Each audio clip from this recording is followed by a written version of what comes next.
मेरी ज़िंदगी में मुझे बहुत मौके मिले और हर मौके का मैंने भरपूर उपयोग किया और आनंद भी लिया। इसी तरह से मैंने बहुत सारे काम किए, बहुत लिखा, हर मैगज़ीन के लिए लिखा, हर न्यूज़पेपर के लिए लिखा और इसी तरह से हर टेलीविज़न के लिए काम किया। जितने भी नेशनल चैनल्स हैं उन सब पर समय समय पर काम किया। शुरुआत की थी जैन टेलीविज़न से, फिर उसके बाद बहुत सारे बीच में हुए, लेकिन फिर सहारा समय एक ज़माने में काफ़ी अच्छा हुआ करता था। उसमें एक हमारा वीकली प्रोग्राम आता था जिसमें हम किसी सेलिब्रिटी के साथ उसकी कुंडली वहीं पर करते थे। ये लाइव होता था, एकदम लाइव। और लाइव जब होता था तो हमको भी उसके बारे में कुछ नहीं मालूम, उसको भी हमारे बारे में ज़्यादा नहीं मालूम। ये तो हमको मालूम है सेलिब्रिटी है, लेकिन ज़िंदगी कहाँ शुरू हुई। और मैं उन पॉइंट्स की बात करता था जो कहीं चर्चा में नहीं है या उनका जिक्र नहीं है किसी मैगज़ीन वगैरह में, जैसे बचपन की बात, परिवार की बात और बहुत सारी बात। तो इसी सिलसिले में बहुत सारे सेलिब्रिटी के साथ मेरा संपर्क हुआ और वहाँ पर एक दिन मनोज वाजपेयी भी आए। इनका हम ऑनलाइन इंटरव्यू नहीं कर पाए। उसका कारण ये था कि ये जो शर्ट पहने हुए थे इनके पास रिप्लेसमेंट नहीं था और चैनल के पास भी नहीं था। ये काफ़ी नाराज़ भी हो गए थे। ये सब कुछ हुआ, लेकिन उस पूरे प्रोसेस में इनके साथ अच्छा तारुफ हो गया, अच्छी जान पहचान हुई और उसके बाद इनसे बहुत मुलाकातें हुई। एक आदमी हुई, दिल्ली में हुई, बॉम्बे में हुई। जब मैं बॉम्बे में जाके जुहू के होटल में रहता था तो ये अक्सर यहाँ आ जाते थे।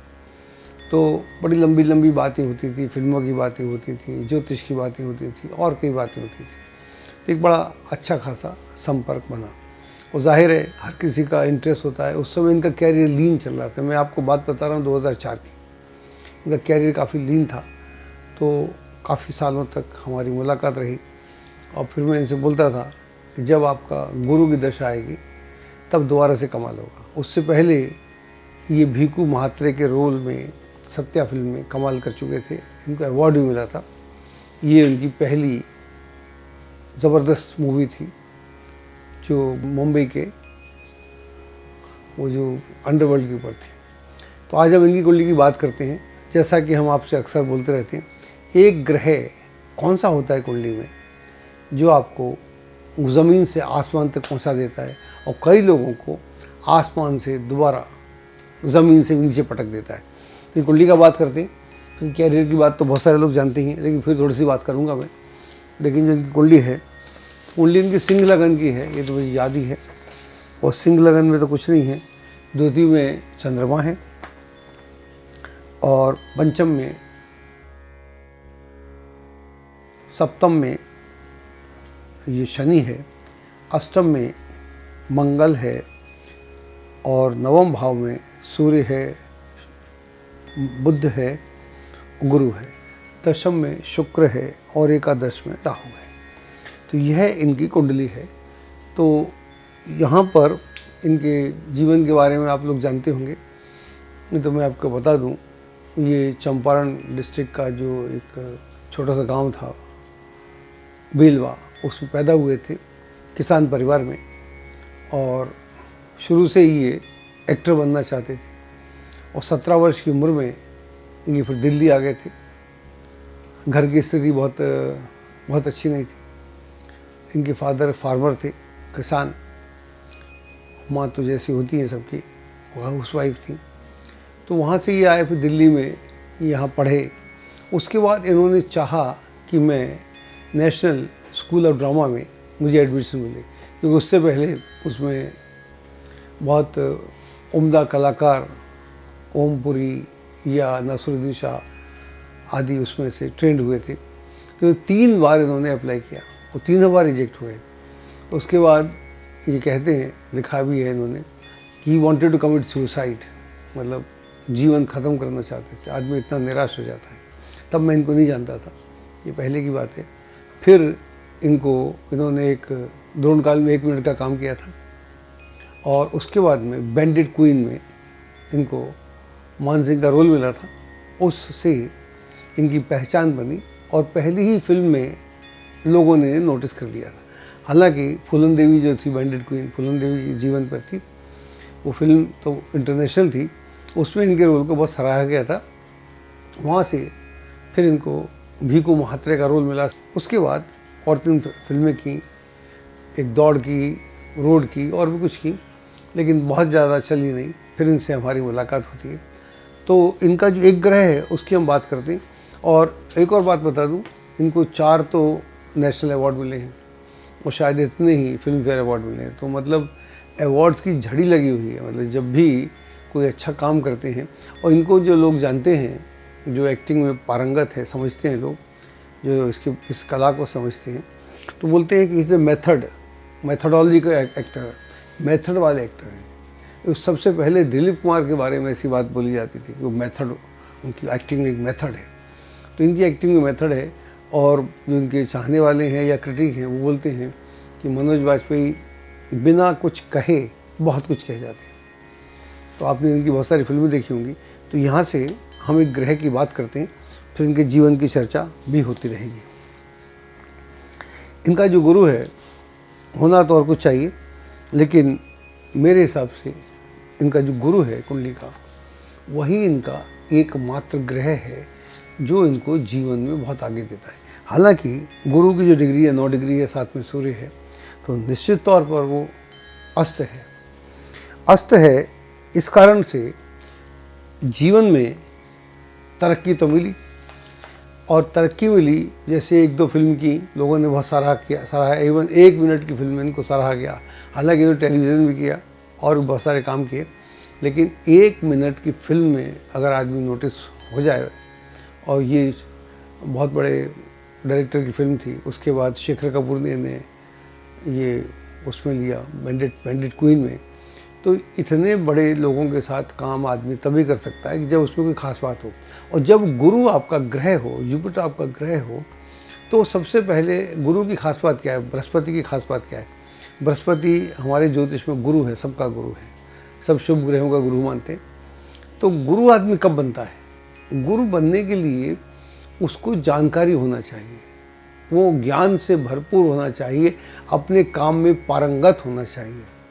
तो अब जब तक आप अपने काम में पारंगत नहीं होंगे, हर विधा पे आप बोल ना सकें, जैसे एक्टिंग है तो हर क्षेत्र में आप एक्टिंग का प्रदर्शन ना कर सकें, हर रोल को अगर बहुत बढ़िया से कंस्ट्रक्ट ना कर सकें, तो आप बहुत अच्छे एक्टर नहीं हैं। इसके बाद इन्होंने जब 3 बार इनका नेशनल स्कूल ऑफ ड्रामा में नहीं हुआ एडमिशन, उसके बाद टीचिंग करने लगे थे, और फिर इन्होंने जो 4थी बार अप्लाई किया, तो नेशनल स्कूल ऑफ ड्रामा ने बोला कि आप एज ए टीचर आ जाओ। देखिए आप, तो आपको इनको टीचर के रूप में वो अडॉप्ट कर रहे थे। गए भी वहाँ पर, जब ये औरों को एक्टिंग सिखा रहे थे। तो मतलब जिस स्कूल में आप एक्टिंग के लिए आपको जगह नहीं मिली, 3 बार आपको रिजेक्शन होता है, 4थी बार आपको पढ़ाने के लिए आमंत्रण किया जाता है। तो इससे ही सिद्ध होता है गुरु का मतलब क्या है, पहले जान लो। गुरु का मतलब ये है, अगर मान लिया आप किसी विषय में पारंगत हैं, कोई विषय जानते हैं, तो जब तक उसके न्यूएंसेस पूरे नहीं जानते, A to Z नहीं जानते, अब गुरु नहीं हो सकते। अब नकली गुरु तो हो सकते हैं या सूडो गुरु हो सकते हैं। असली गुरु होने के लिए आपको उस विषय के बारे में बहुत जानना पड़ेगा। अब यहाँ इनकी कुंडली की बात करते हैं। गुरु जो है अस्त है, 9th हाउस में है, तो गुरु का घर है, वो अपने घर में है, और अपने घर में गुरु यहाँ पर बहुत पावरफुल है। और ये जो है मंगल की राशि में, वो सारी बातें ठीक है। सूर्य यहाँ पर उच्च का है। तो गुरु के अस्त होने से टैलेंट होने के बाद भी सफलता धीरे धीरे मिलती है। हालांकि गुरु आपका अच्छा होगा तो पहले भी आपको सफलता मिलेगी, लेकिन जो मेन सफलता इनको मिलती है उसके बाद तो रुकावट लग जाती है। वो जो महात्रे का रोल इन्होंने किया, वो एक इनके लिए एक लेवल बन गया। उसके बाद ऐसी कोई फिल्म नहीं मिली, और उसको उसी रोल को से बियॉन्ड जाने के लिए इन्हें बहुत समय लगा। उसका मात्र कारण यह था कि गुरु यहाँ पर अस्त है, वो बड़ा डीपली अस्त है, और डीपली कंबस्ट होने के कारण गुरु ने सफलता तो दी, खूब दी, इतने अवार्ड, इतना सब कुछ जीतना, जो इनकी कई फिल्में बताता हूँ आपको। तो यहाँ पर गुरु इनका जो है वो मेन ग्रह है। और जब ये मेरे से मिले थे 2003 में गुरु शुरू हुआ, तो बृहस्पति में बृहस्पति चल रहा था। तो मैं बोला करता था, जैसे ही बृहस्पति में शनि आएगा आपका बदलाव आना शुरू हो जाएगा। उसके साथ बदलाव हुआ, फिर आप सब जानते हैं। तो 2003 से लेकर 19 तक गुरु की दशा चली, और आखिरी अवार्ड इनको 19 की फिल्म के लिए ही नेशनल अवार्ड मिला था। इस बीच में इनको पद्मश्री मिली। तो गुरु ने सारे काम किए, बहुत बढ़िया से काम किए। और इनकी जो फिल्में हैं उनकी बात करते हैं, बाकी तो इनके कैरियर को आप जानती हैं, विवाहित हैं और एक बेटी भी है इनकी। तो इनकी जो पहली फिल्म थी वो थी ध्रुवकाल थी, इसमें स्पेशल अपीयरेंस थी। फिर ये बैंडेड क्वीन थी, उसमें ये वो थे, क्या नाम है, डॉक्टर मान सिंह। फिर जो उनको पहली फिल्म के लिए फिल्म फेयर अवार्ड मिला था वो थी सत्या, जिसमें भीकू महात्रे का रोल था। इसको नेशनल फिल्म अवार्ड मिला इनको सपोर्टिंग एक्टर के लिए, नॉमिनेशन भी हुआ था फिल्म फेयर के लिए। और उसके बाद में इनको सूल फिल्म के लिए फिल्म फेयर क्रिटिक अवार्ड मिला और बेस्ट एक्टर भी उसके नॉमिनेट हुए थे। फिर ये नॉमिनेटेड हुए थे अक्स के लिए, फिल्म फेयर अवार्ड के लिए, बेस्ट विलन के लिए। और फिर जो इनको नेशनल अवार्ड मिला था स्पेशल जूरी का, वो था पिंजर के लिए। और नॉमिनेशन तो बीच में हुआ, तेलुगु फिल्में की, तमिल फिल्में की इन्होंने। और फिर जो इनको फिल्म फेयर अवार्ड में अगेन राजनीति के लिए भी नॉमिनेशन हुआ, नॉमिनेटेड हुए थे, गैंग ऑफ वासेपुर में ये थे। और उसके बाद तांडव में film fair short film award best actor ये था। और उसी में अलीगढ़ फिल्म बहुत अच्छी थी, मैंने देखी भी थी, फिल्म फेयर क्रिटिक अवार्ड था उसमें बेस्ट एक्टर का। तो उसके बाद में अभी नेशनल अवार्ड मिला भोसले के लिए। तो कहने का तात्पर्य ये हुआ कि इनका जो ग्रह है वो गुरु है। यहाँ गुरु निकालना थोड़ा मेरे लिए मुश्किल था कि गुरु जो है यहाँ पर अस्त है, हालांकि 9th हाउस में है। तो मैं सोच रहा था कि एक ऐसा ग्रह कौन हो सकता है जिसने इनकी ज़िंदगी में आमूलचूल परिवर्तन किया। उससे पहले जब राहु की दशा आती है तो राहु की दशा में एक ही फिल्म आई, वो भी शुक्र की जब अंतर दशा थी। राहु 11th में है और शुक्र 10th में है, और शुक्र 10th में हो गए, 10th का ही लॉर्ड है, टॉरस में बैठा हुआ वृष में।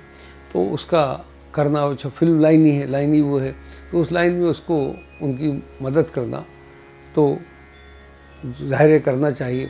उसके बाद में एक स्टॉपेज लग जाता है। फिर 2003 के बाद धीरे धीरे गाड़ी चलती है।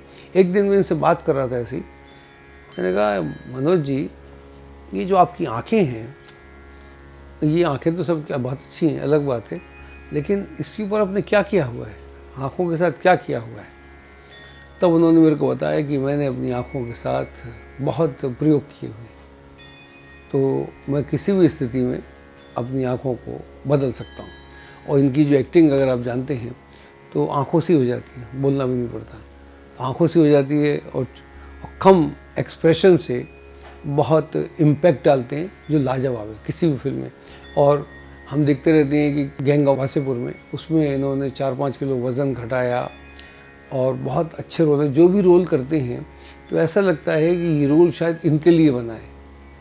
ऐसा नहीं होता कि रोल इनके लिए बना हो, लेकिन ये जो इनका एक्टिंग का मेथड है, जिसको मेथड वाली एक्टिंग बोलते हैं, तो जो भी आदमी मैथोडोलॉजिकल एक्टिंग करता है उसकी ख़ास बात ये होती है कि वो जो रोल होता है उसमें ढल जाता है। जैसे दिलीप कुमार के बारे में बोलते हैं तो आप देखेंगे जो भी रोल करते थे वो तो ढल जाते थे, मालूम था इनके लिए बना हुआ है। वो तो हीरो थे, पॉसिबल है उनके लिए, तो ये भी हीरो हैं, लेकिन दिलीप कुमार का नाम ही अलग है, तो उनके लिए तो रोल लिखे भी जाते थे।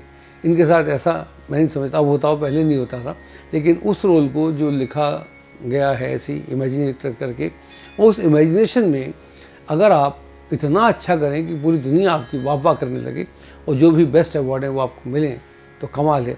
अब इनकी शनि की दशा शुरू है और शनि 7th हाउस में बैठा है, योग बना के बैठा है, गुरु ने माहौल क्रिएट कर दिया और शनि उस कार्य को आगे बढ़ाएगा। एक चीज़ और शनि में देखना चाहता हूँ तो मेरे को बड़ा कंफर्म हो जाएगा, मैं जानना चाहता हूँ।